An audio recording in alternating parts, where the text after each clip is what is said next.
kitchen. Heads in the kitchen today. Coming up, chaos ensues at the Capitol. We'll have a full report from Washington and the latest developments of the Electoral College certification. Plus, an update to a hit-and-run incident that left a home damaged, who state police now say is the suspect. Those stories and more just ahead. ABC 23 Morning News Center, centered on you. Good morning. Thank you so much for joining us for ABC 23 Morning News Center. Today is Thursday, January 7th. I'm Jordan Siopa. Before we get to those stories, we're going to send it right over to meteorologist Maddie Baggett for a quick look at our weather. Once again, starting off with some cloud cover out there, but unlike the past couple of days, dry skies. We're not seeing any of that light snow out there, and unlike the past couple of days, visibility is 10 miles out across the board, so allow for some extra travel time. Always a good idea in the morning, but you should have no trouble getting to your destination on time today. However, you might want to warm up that car a little bit earlier this morning. It is quite chilly out there. Starting off in the upper 20s for Johnstown, Somerset, 25 there for St. Mary's, 29 for Du Bois, low 30s for State College, Clearfield, 32 there for Altoona. So we're going to see that cloud cover pretty much throughout the morning. However, mid-morning, early afternoon, it is going to start to lift a bit, and we're going to see some sunshine mainly across the Laurel Highlands and eastern Alleghenies. So it is going to be a nice January day. Low to mid-30s, pretty consistent across the board except for Saturday. A little bit of a bump there, but overall close to average, as most will stay in the low 30s. Thanks, Maddie. We begin this morning with breaking news. Congress has confirmed Democrat Joe Biden as the presidential election winner. We'll have more on that in just a bit. Now, this comes hours after unbelievable scenes that unfolded at the U.S. Capitol after pro-Trump demonstrators breached security barriers and entered the building. According to the Associated Press, authorities said Capitol Police shot one woman to death and 3 other people died from medical emergencies during the protest. 52 people were arrested and 2 pipe bombs were found, one at the DNC and another at RNC offices. Now, the violence breaking out after President Trump in a speech told his supporters to march on the Capitol while lawmakers ratified the Electoral College votes for President-elect Joe Biden. Let's go over to ABC's Faith Abube, who is in Washington, with a breakdown. Overnight, a joint session of Congress ratifying the Electoral College votes in the presidential election. The move certifying President-elect Joe Biden's decisive win as he prepares to take office in less than 2 weeks. Joe Biden and Kamala Harris will be the president and the vice president. And it comes after a tumultuous day at the U.S. Capitol. A symbol of U.S. democracy attacked by violent pro-Trump mobs and left in disarray. The image is hard to watch. Demonstrators scaling walls, breaking through security barriers, smashing windows, and storming restricted areas of the U.S. Capitol, including House Speaker Nancy Pelosi's office. The Trump supporters forcing lawmakers to take cover in fear of their lives. Pictures show armed Capitol Police outnumbered, guns drawn and barricading doors as the chaos unfolded. D.C. police telling ABC News 1 woman and 2 men suffered medical emergencies and later died. Another woman shot and killed during a standoff inside the Capitol. The chaos forcing lawmakers to break from what should have been a quiet day, ratifying the Electoral College votes in the presidential election.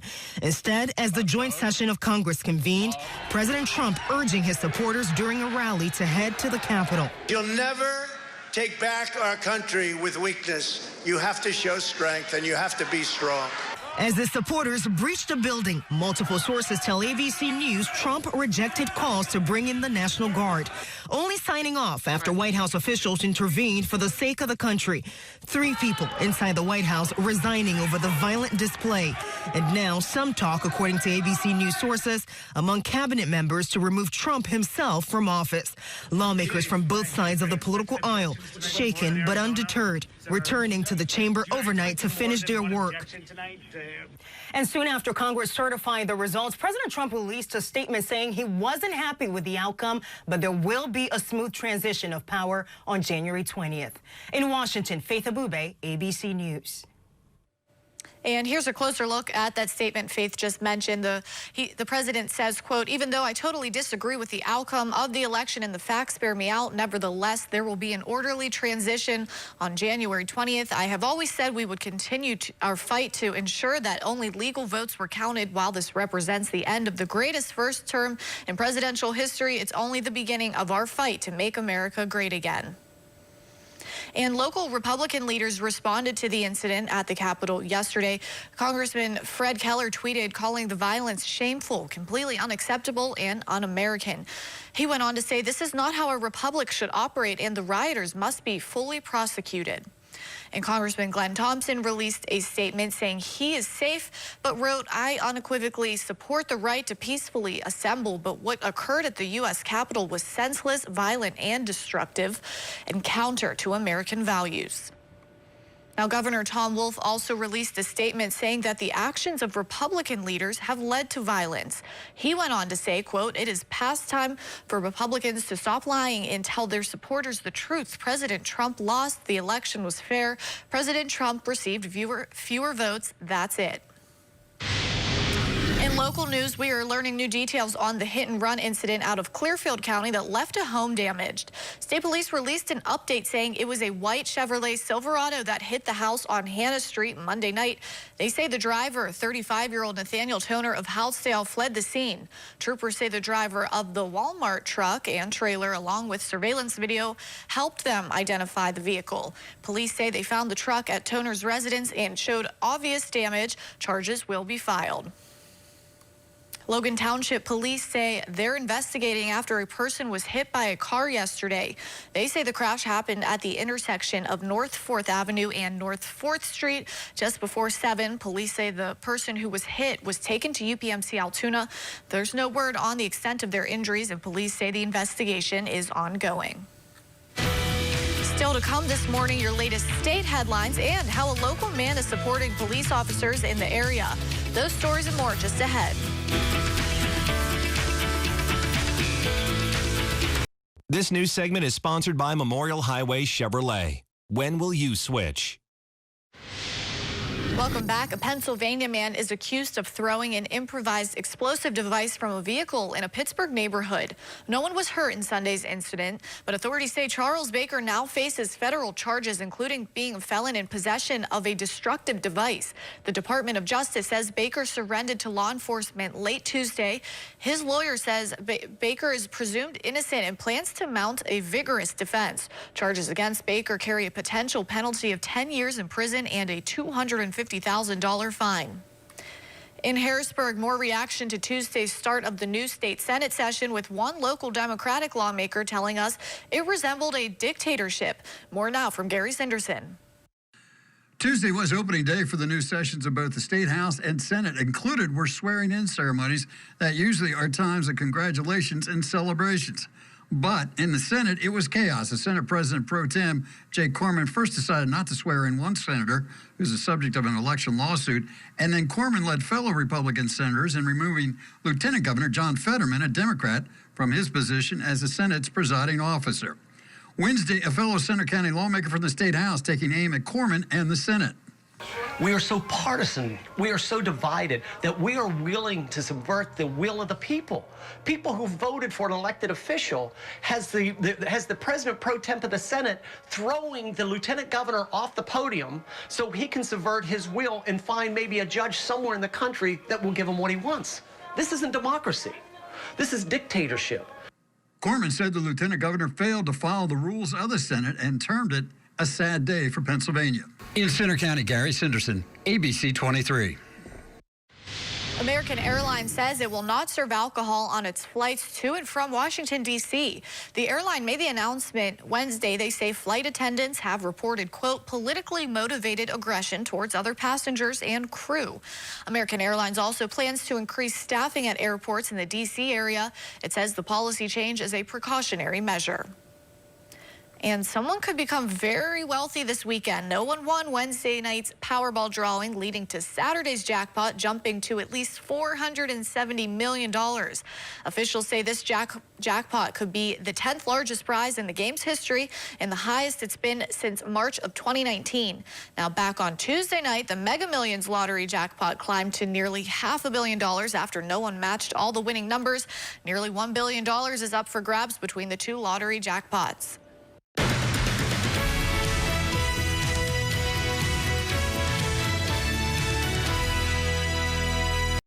This news segment is sponsored by Renewal by Anderson. ABC 23 Morning News Center, centered on you. One Clearfield County man is finding ways to support his local police department. Chelsea Johnson has more on the Back the Blue campaign in Du Bois. With conversations of defunding the police going on in our nation, Nick Saplizio started the Back the Blue campaign in Du Bois to support our local police departments.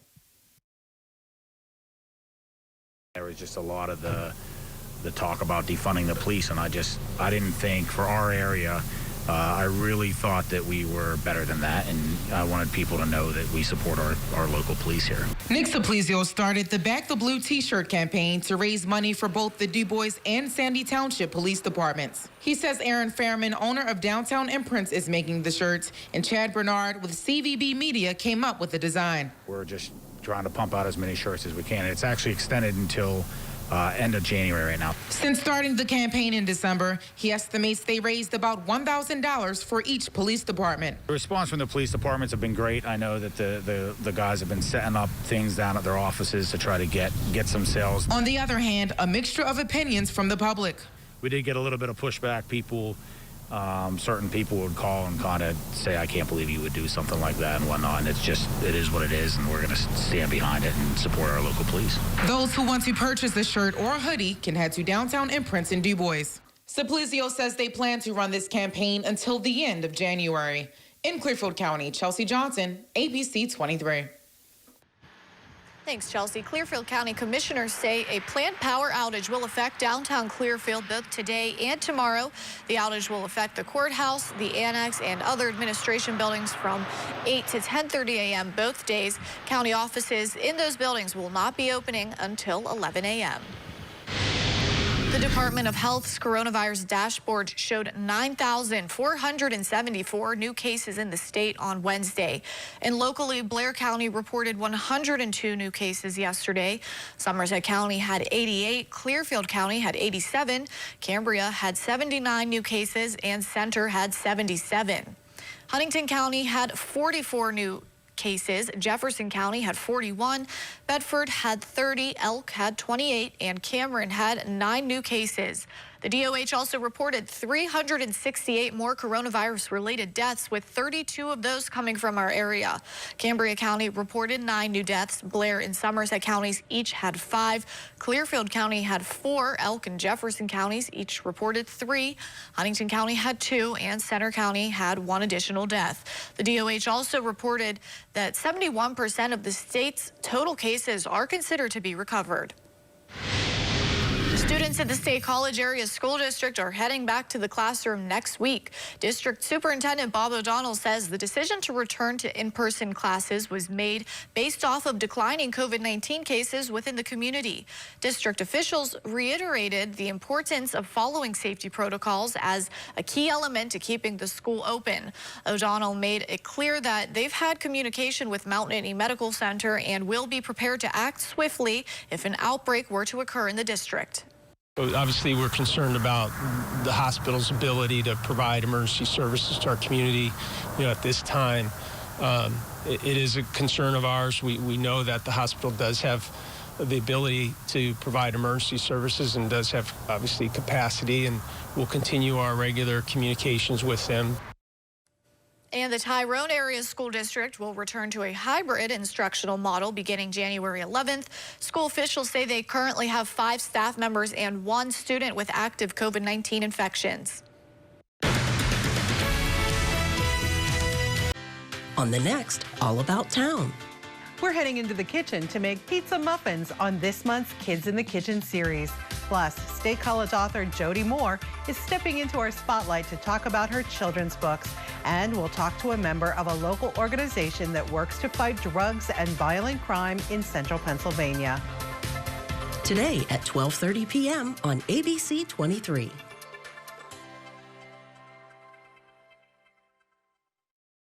All January on Oz. Who doesn't need a fresh start after 2020? Get ready for System 21, our supercharged intermittent fasting plan for your body and mind. Secrets to control your weight with a delicious Mediterranean diet. Plus, free live fitness classes on DrOz.com. Weekdays at 10 on ABC 23. Centered on you. This news segment is sponsored by Courtesy Kia.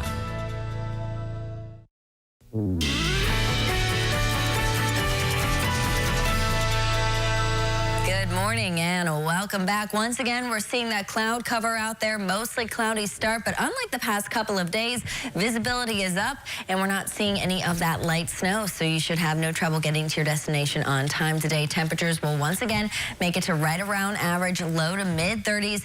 Daytime highs right around where they should be for this time of the year. Nighttime lows slightly above, but heading into that weekend, they're going to be exactly where they should be in the upper teens, low 20s, and overall dry skies throughout the weekend. You're even going to get mostly sunny skies for Saturday, so not a bad start to the year at all.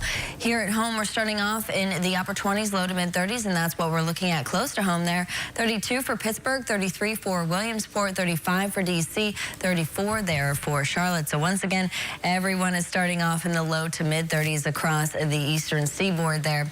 Here at home, upper 20s for Johnstown, Somerset, 25 there for St. Mary's, 30 for Clearfield, 31 for State College, and just like yesterday, there is a bit of a breeze coming out of Johnstown there, 10-mile-per-hour wind speeds, 8 out of DuBois, 7 out of State College, 5 out of Bedford, making it feel a little bit cooler, feeling as if we are in the upper teens for Johnstown, 17 there, 18 for Somerset, 21 for DuBois, 24 for Clearfield. So definitely bundle up before you leave the house today, and you might want to get outside a little bit early to warm up that car. It is a chilly start for most. So here's where we made it to yesterday. Most we saw the low to mid 30s, 34 there for State College, 35 for Altoona and Bedford, and that's right on the money as far as where we're going to make it to today.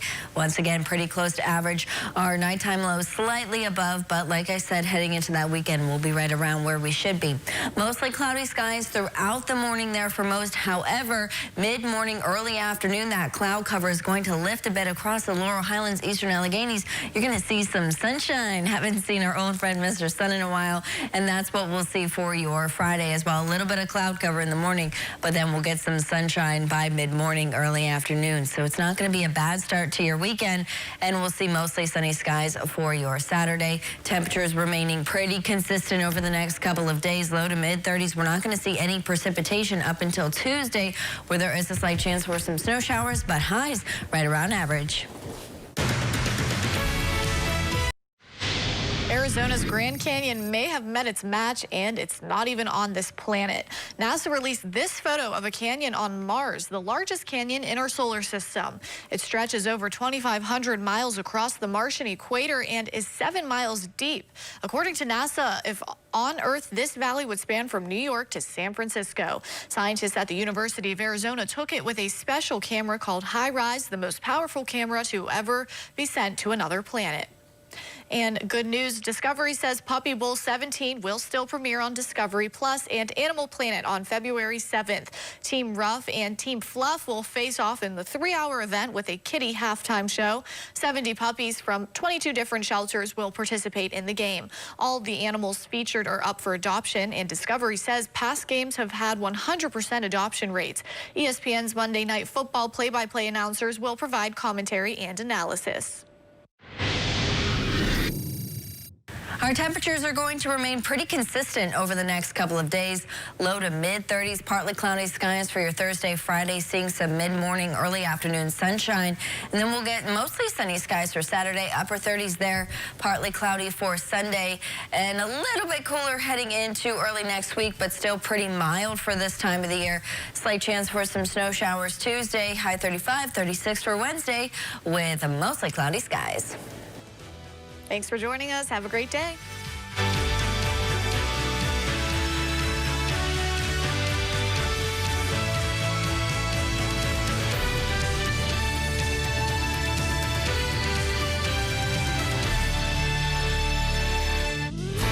Captioning is brought to you by Edgar Snyder and Associates.